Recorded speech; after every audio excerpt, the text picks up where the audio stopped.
Hi everyone, it's Steve from Working on the House. Sorry for the long hiatus, but I took executive decision to stop filming for a while so I could just crack on and progress with the build because it was starting to drag. And yeah, we just want to get the place finished and get Meg moved in. So I'll pan around in a minute and I'll show you the progress. So it's gone quite well. Had all the plastering done. Had a bit of a disaster after that. Just after it was plastered, I was also having the roof replaced. I don't know if you remember a previous video where I had the roof badly leaking. Well, that's finally been fixed as well. Unfortunately, they put a hole in the central heating pipe and it leaked all the way through the house and resulted in showing itself down here on the fresh new plaster. That's all been fixed now.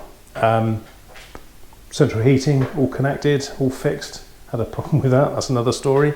But as you can see, I've got it painted. It's all second fix now, all the electrics. And I've even started doing the joinery, so I'll pan you around. Sorry, it's flickering quite badly then. So I've created a custom door lining. Obviously it's not a standard size, and I've kept the original door, and the reason I've kept the original door is made by my dad, so it's got some sentimental value. So it's not actually really tall enough, but I don't care. So I've kept that, and that's also going to leave quite a nice little feature up here. I'm going to have a glazed panel in here, and then that'll be somewhere to store sort of like cookery books and little knickknacks and what have you. So I think that'll be quite nice. And I'll pan around again some more. You can see fitted all the sockets, stainless steel sockets I had bought ages ago. A little bit of a hodgepodge, but I've just basically used up what I've got to try and save a few pennies, as it's starting to get a little bit expensive now.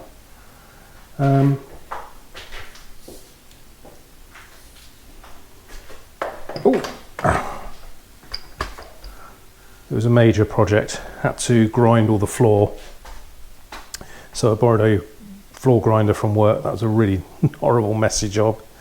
But I've done the whole area. The whole area has now been done. Basically just removes the top layer of the concrete, which will allow that to bond with a self-leveling compound. This was the first room I did, and I've never used it before, so I thought, right, I'll do a nice small area, see how I get on.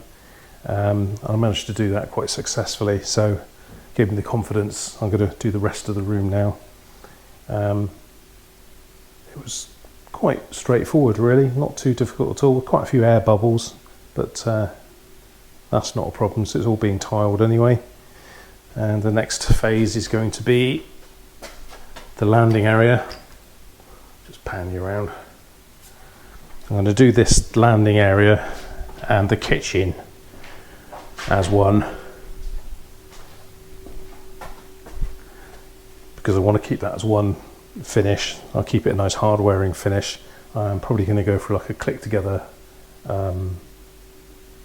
It's not laminate, it's like a plastinated laminate click system that I've seen. It's quite good, really good for heavy footwear area and also damp environments, which obviously the kitchen's going to be damp, and this area is going to be damp with Meg coming in and out with outdoor shoes. So what I've done is I'm going to create a threshold here, and then this area will be carpeted because this will be like the main living bedroom area, which, you know, wants to be comfortable and what have you. So there you go, floor's all ground. I've got some SBR. That's the first thing you have to do. You have to seal the floor, and it creates a bonding layer between the two surfaces. So I need to dilute that. From memory, I think it's 50-50. So I'm going to mix up a batch of that, and then a fresh day tomorrow I'm going to screed the floor. I used 4 bags to do the bathroom area, so I've got 6 bags to do this area, which will hopefully be enough. So let's get on with that.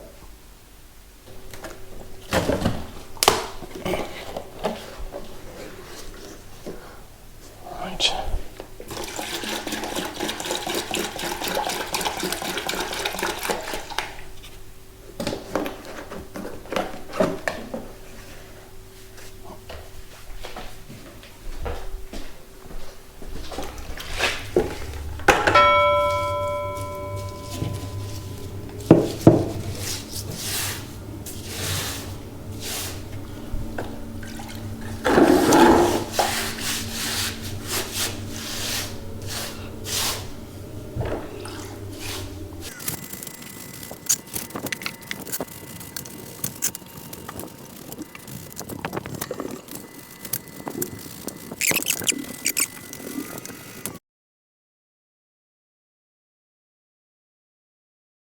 It's the following day and I'm ready to start laying the flooring, or the self-leveling compound.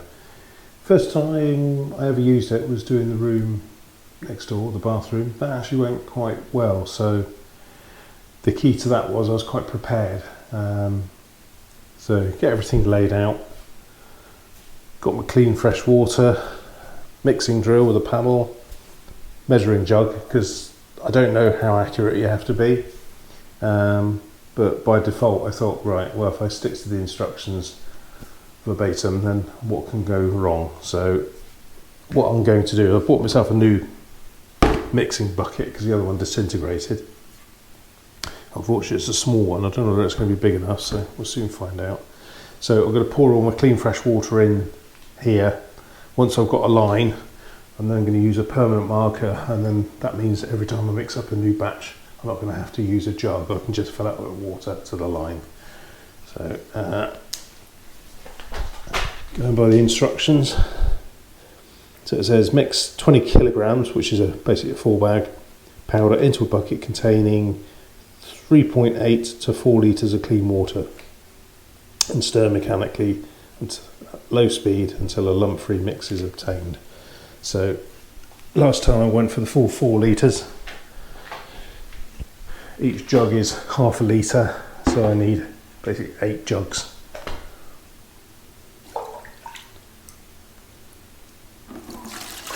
One, two, three, not every time, Steve. 4, 5, 6, 7, 8. There we go.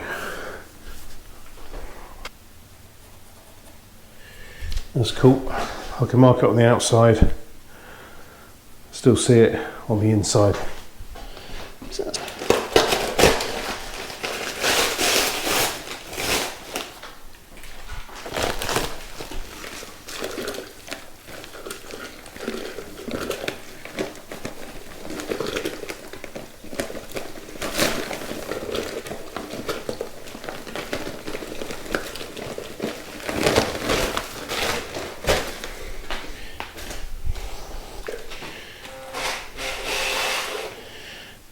Put the drill onto low speed.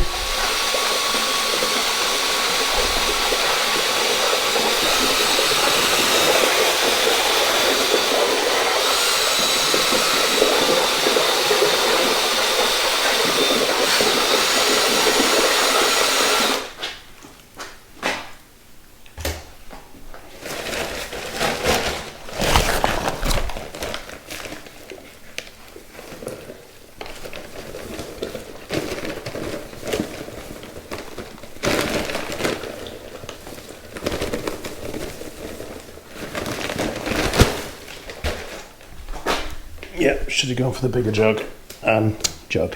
Bucket.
There we go.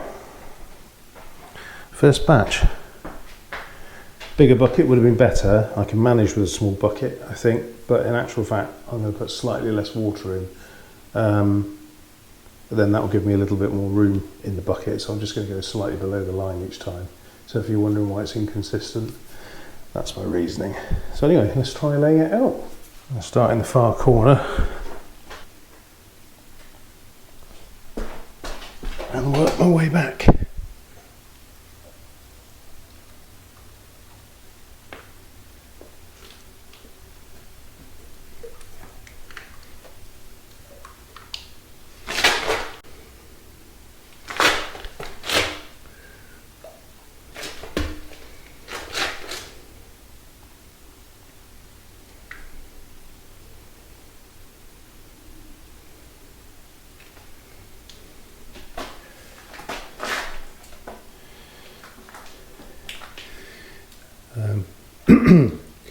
I know the level of this floor isn't particularly good. This is the one I did.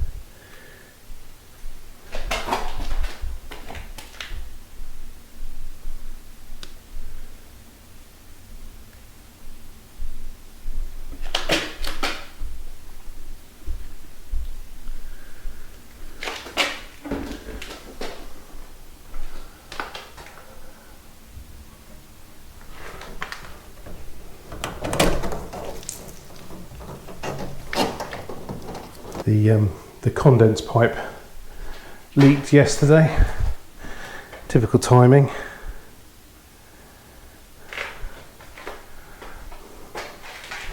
I've just dumped a load of condense water down here. That might be problematic.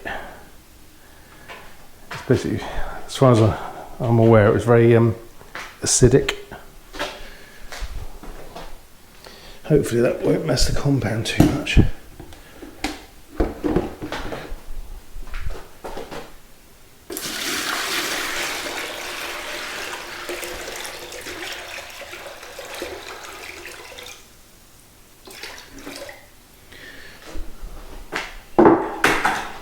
Get another bag.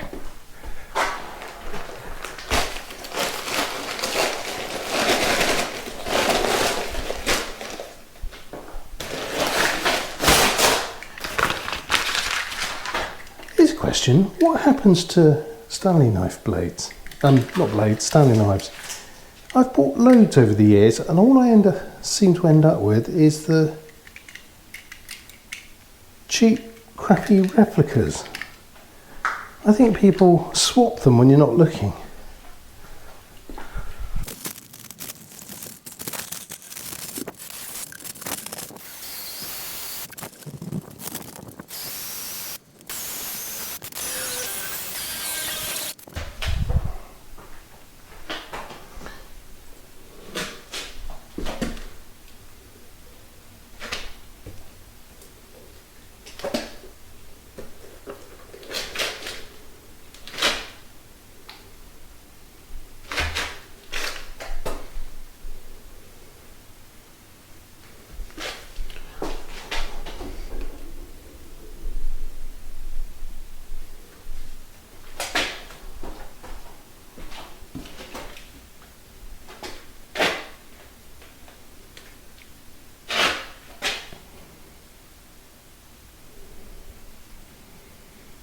Right, I'm going to switch to time lapse now and put some music on.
Well, it's been a while since I've done any work, and it's even been longer since that's bad English, let me start that again. It's been even longer since I've recorded anything. So I'm going to do a little bit today. Last time I did any work was self-leveling all the floor. This floor's already been done now. There's a few imperfections here, a few air bubbles and what have you. This was my first attempt, but I'm relatively happy with it. But I'm going to set out for tiling now.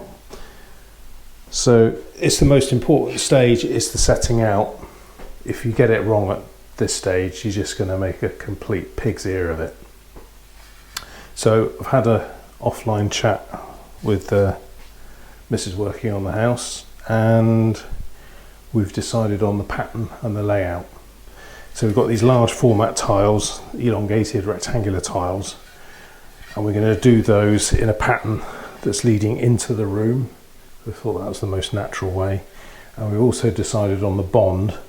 We didn't really like a 50-50 bond like with house brick. So you have like the stagger joints, 50%. We're actually going to do a third bond, and it stagger the joints somewhere like that. It works out mathematically quite well with the tiles. It looks right. I've laid a few out on the floor previously, and it just looks nice. I'll probably repeat that pattern on the walls as well. I've got exactly the same format of tile for the wall, but a different colour. I've got a darker charcoal type grey for the floor. Deliberately chose that because it's not going to show up the dirt quite so much. And then for the walls we have like a whitewash, same sort of pattern.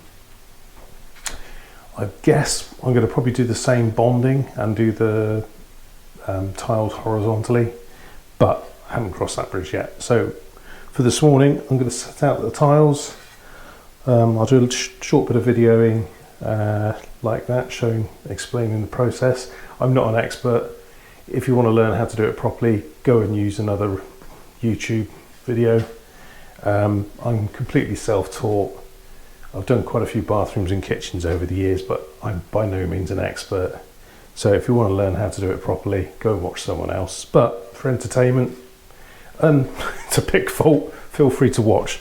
But anyway, here goes. I'm going to start measuring out, laying out the patterns I want for the floor tile, and then I'll probably switch to time lapse when I'm actually laying the tile. So here goes.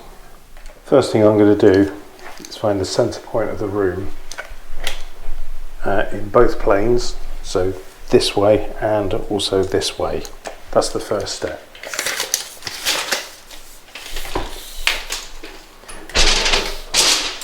And the idea being is you can plan the tiles.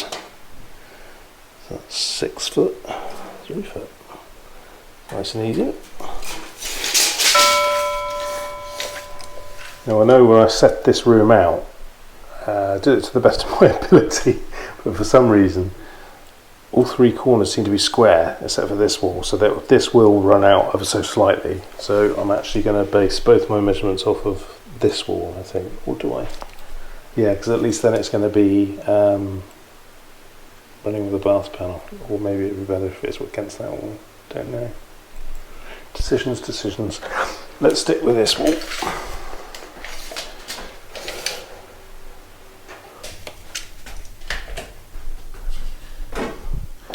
No, is that going to be long enough? Yes.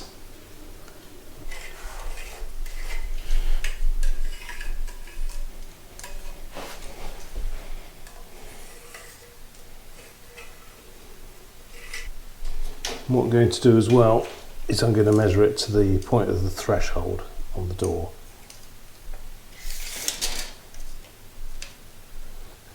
Two meters and 20 mil.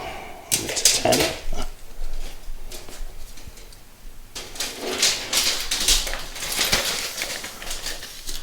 So rather than trying to work out the exact precise measurement and then working and dividing it by 2, you just do it roughly and then do the same the other side, and then you just split the difference.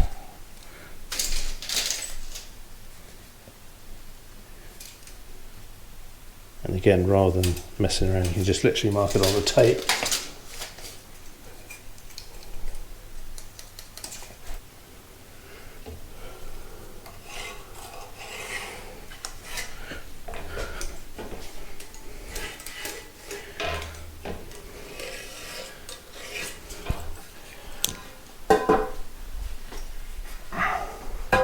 Now, when the professionals do this, they'll take a stick or a piece of batten and they'll actually mark out the dimensions, the repeat pattern on the stick, and they can use that then to transfer to the floor, etc., or the wall. Can't remember the name of it.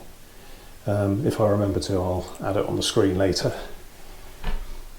So the basic point of doing this is, so you want to lay the tiles out, allow for a grout line as well. So I'm just going to do it roughly.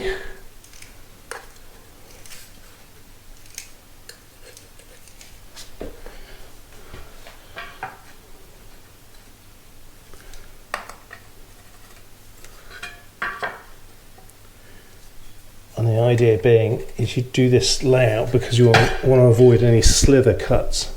So there you go, that works out perfectly. That's a full tile there, so I won't have to worry about any cuts. And obviously I'm going to have a skirting board as well, so if it's slightly shy, it's going to be covered up with the skirting anyway.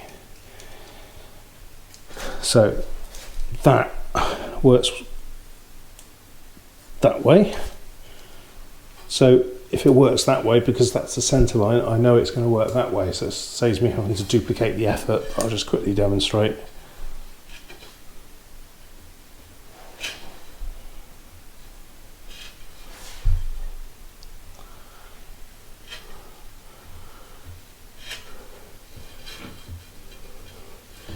There you go. Again, the bath is going to be here, so I'm not going to tile underneath the bath, just enough to go under the panel. Bath panel. This is where it gets tricky, because I'm not doing corner to corner bond. The tiles aren't square, and they're not even doing a brick bond or a 50% bond. This is where it gets tricky, trying to work out where it's going to go. So we'll start off with the easy one. Lay the end on there.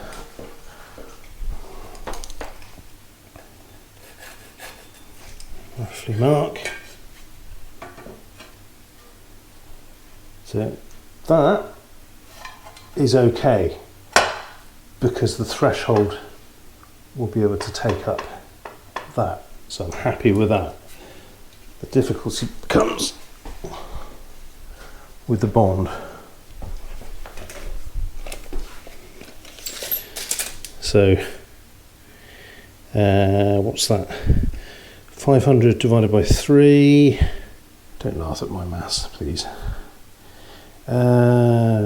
Calculator. All clear. 500 divided by 3 equals, so 166 recurring. So 166, 167 basically. So if I go, perfect.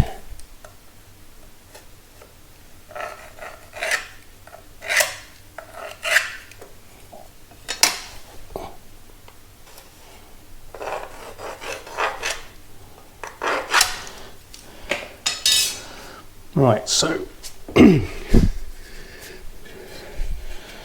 use this as my master tile. If I set that in on the centre line. So now when I do my stagger joints,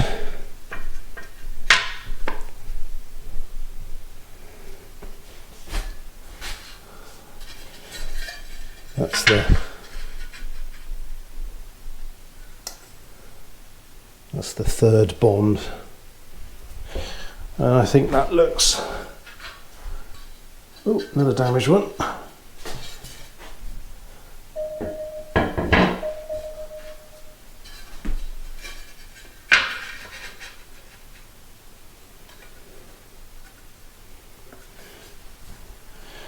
I think that looks pretty nice.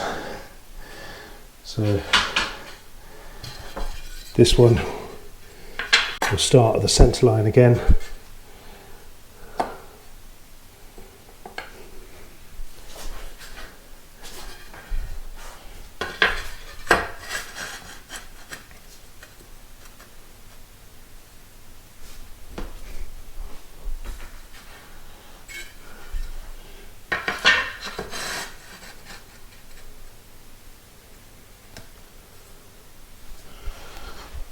And I think you'll agree that's quite an attractive pattern for that format of tile, and relatively easy to lay as well.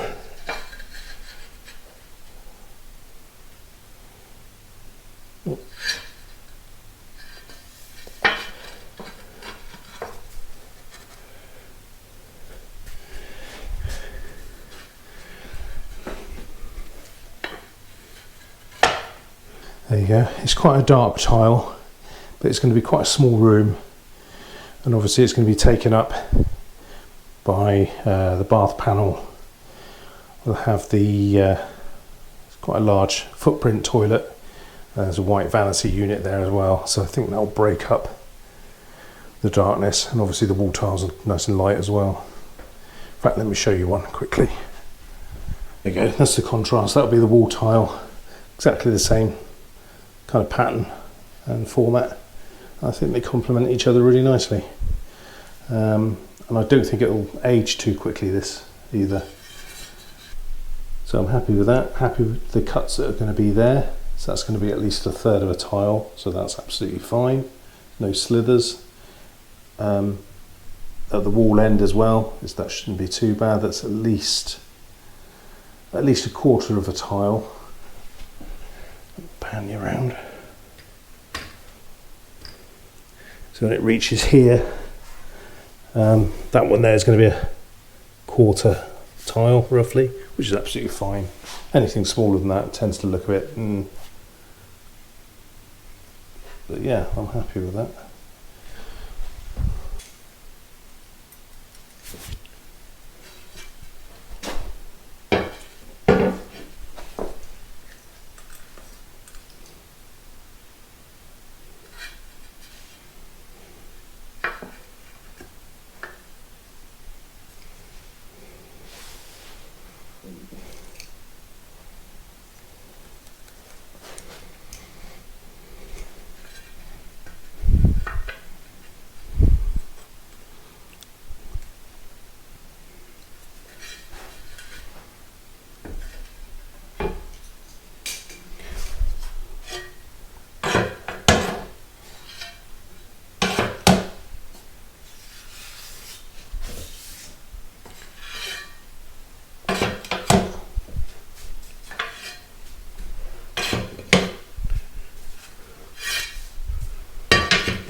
This self-leveling has definitely worked a treat.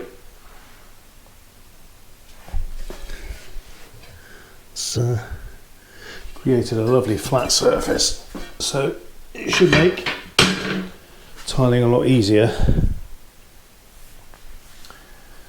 Right.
no means foolproof.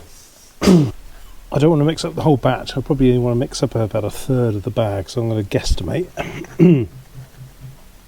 So it says place between 4 to 4.4, that's very accurate, litres of clean water. So I'm going to go with, say,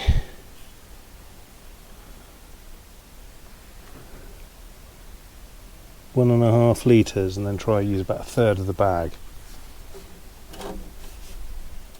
So 1.5 litres will be three jugs.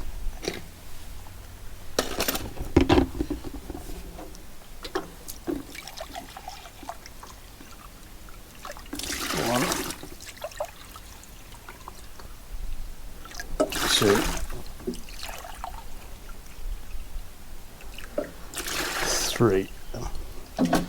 Now, what I'll do as well, before I do anything else, is I'm going to mark with a permanent marker a line on the bucket, and then if I know this is a good mix, good ratio, I can use that mix to do another batch. I know it's going to be about right without having to fanny around with a jug.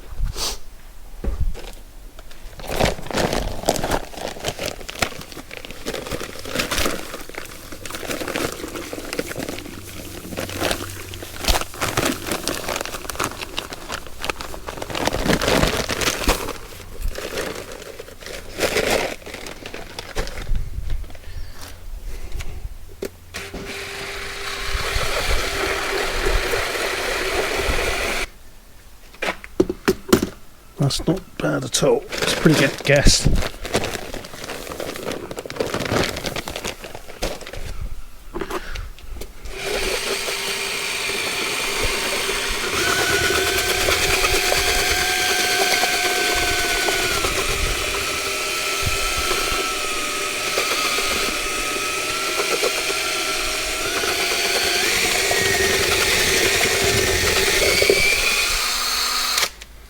Perfect.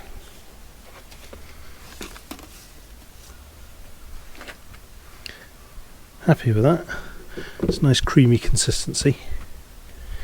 And that's about 2/3 of the bag left. So yeah, happy with that. So I can use that measurement again. I didn't mark it with a permanent marker. Never mind. Right, let's go and lay some tiles.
Later. What's quite nice now is because I've got a centre platform to work from, I can work on that side by standing on these tiles, and then I can work on that side as well, again standing on these tiles. So that's worked out quite well. So hopefully I'll be able to get this whole floor area done by the end of today. Famous last words. Anyway, let's crack on.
Okay guys, I'm going to wrap this episode up here now. It's already quite a long episode, so stay tuned and I'll be fitting the bathroom in the next video, so hopefully that'll be a good one to watch. So until then, we meet again.